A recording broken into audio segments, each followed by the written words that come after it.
Visakhapatnam GVMC Indira Priyadarshini stadium వేదికగా జరిగిన national super cross championship motor sports అభిమానులను ఉత్కంఠలో ముంచెత్తింది.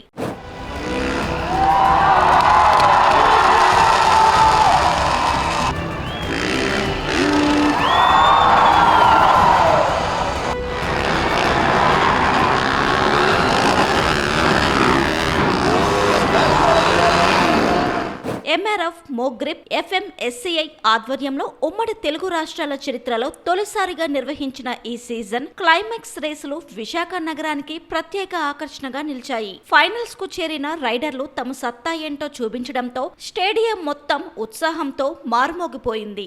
దేశవ్యాప్తంగా వచ్చిన సుమారు 120 మంది రేసర్లు ఈ పోటీల్లో పాల్గొని 9 విభిన్న విభాగాల్లో పోటీ పడ్డారు. సాధారణ మోటోక్రాస్ కు భిన్నంగా స్టేడియం లోపల ప్రత్యేకంగా రూపొందించిన సూపర్ క్రాస్ ట్రాక్ పై ఈ రేసులు జరిగాయి. టైట్ టర్న్లు, రిథమ్ సెక్షన్స్, ఎత్తైన టెక్నికల్ జంపులతో ఈ ట్రాక్ రైడర్ల నైపుణ్యాన్ని పరీక్షించింది. ఫ్లడ్ లైట్ల వెలుతురులో దుమ్ము రేపుతూ బైకులు గాల్లోకి ఎగురుతూ చేసిన విన్యాసాలు ప్రేక్షకులను ఉర్రూతలొగించాయి. ప్రతి ల్యాప్ తో ఉత్కంఠ పెరిగి అభిమానుల కేరింతల మధ్య పోటీలు మరింత రసవత్తరంగా సాగాయి. సీజన్ పొడవునా పాయింట్లు సాధించి ఫైనల్స్ కు చేరిన రైడర్లు ఇక్కడ హోరాహోరీగా తలపడ్డారు. SX1 ప్రీమియర్ కేటగిరీలో శ్లోక్, ప్రజ్వల్, ఇక్షన్ల మధ్య గట్టి పోరు సాగింది. SX2 విభాగంలో ర్యాన్, జాబీ, సుహైల్లు తమ వేగం, నైపుణ్యంతో మెప్పించారు. ఇండియన్ ఎక్స్పర్ట్ మరియు జూనియర్ క్లాస్లలో ఇమ్రాన్, జినేంద్ర, షిండే, చైతన్య వంటి రైడర్లు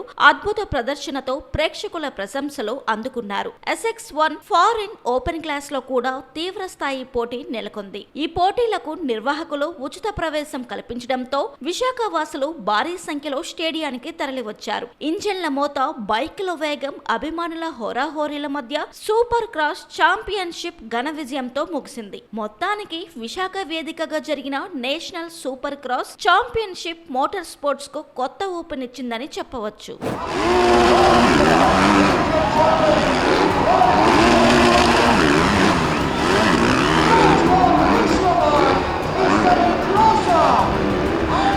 మన విశాఖపట్నం అన్నిటికీ రెడీ అని మా బోర్డు మెంబర్స్, స్పోర్ట్స్ అథారిటీ రాజా గారు ప్రూవ్ చేశారు. ఈ రోజు ఇది విశాఖపట్నం చరిత్రలో నిలిచిపోయే ఈవెంట్.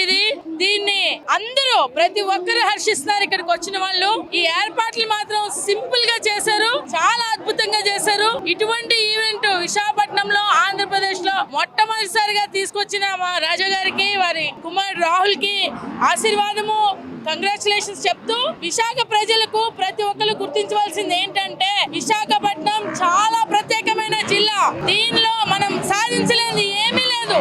ఇటువంటి ఈవెంట్స్ ఇది ఒకటి నాందిగా చూసుకుని ఇటువంటి ఈవెంట్స్ కోకొల్లలుగా రానుంటాయి. మీరందరూ కూడా సపోర్ట్ చేయాలి, ఇటువంటి ఈవెంట్స్ ని ఎంకరేజ్ చేయాలి, మీ యొక్క పార్టిసిపేషన్ కూడా పెంచాలి. తప్పకుండా ప్రతి ఒక్క స్పోర్టింగ్ ఈవెంట్ లో పెంచాలి. మన జ్యోతి ఎర్రాజీ చిన్న లో లెవెల్ ఫ్యామిలీ నుంచి వచ్చి ఈ రోజు ఒలింపిక్ స్థాయిలో అథ్లెటిక్స్ ఈవెంట్ లో పథకాలు సాధించే దిశగా పరిగెడుతుంది. అంటే మన విశాఖపట్నంలో ట్రైనింగ్ కి చేసుకోవడానికి, అలాగే పార్టిసిపేట్ చేయడానికి అన్ని రకాల సదుపాయాలు ఏర్పాటు చేస్తే గనక ఒక్క జ్యోతి ఎర్రాజీ కాదు, 1000 జ్యోతి ఎర్రాజీలు ఇక్కడికి వస్తారు. ఇటువంటి ఈవెంట్ ఇంత చిన్న మన మున్సిపల్ కార్పొరేషన్ స్టేడియం లో ఇలాంటి ఈవెంట్ జరుగుతుందని ఎప్పుడు ఎవరు అనుకుని ఉండరు. ఎన్నో సంవత్సరాల కిందట వరల్డ్ కప్ క్రికెట్ జరిగినప్పుడు ఇంత జనం వచ్చారు, అప్పుడు ఎన్నో ఏర్పాట్లు చేశారు. ఇప్పుడు సింపుల్ ఏర్పాటుతో కూడా ప్రతి ఒక్కరు కూడా సునాయాసంగా ఇక్కడికి రీచ్ అయ్యి చక్కగా ఏర్పాటు సెటిల్ అయ్యి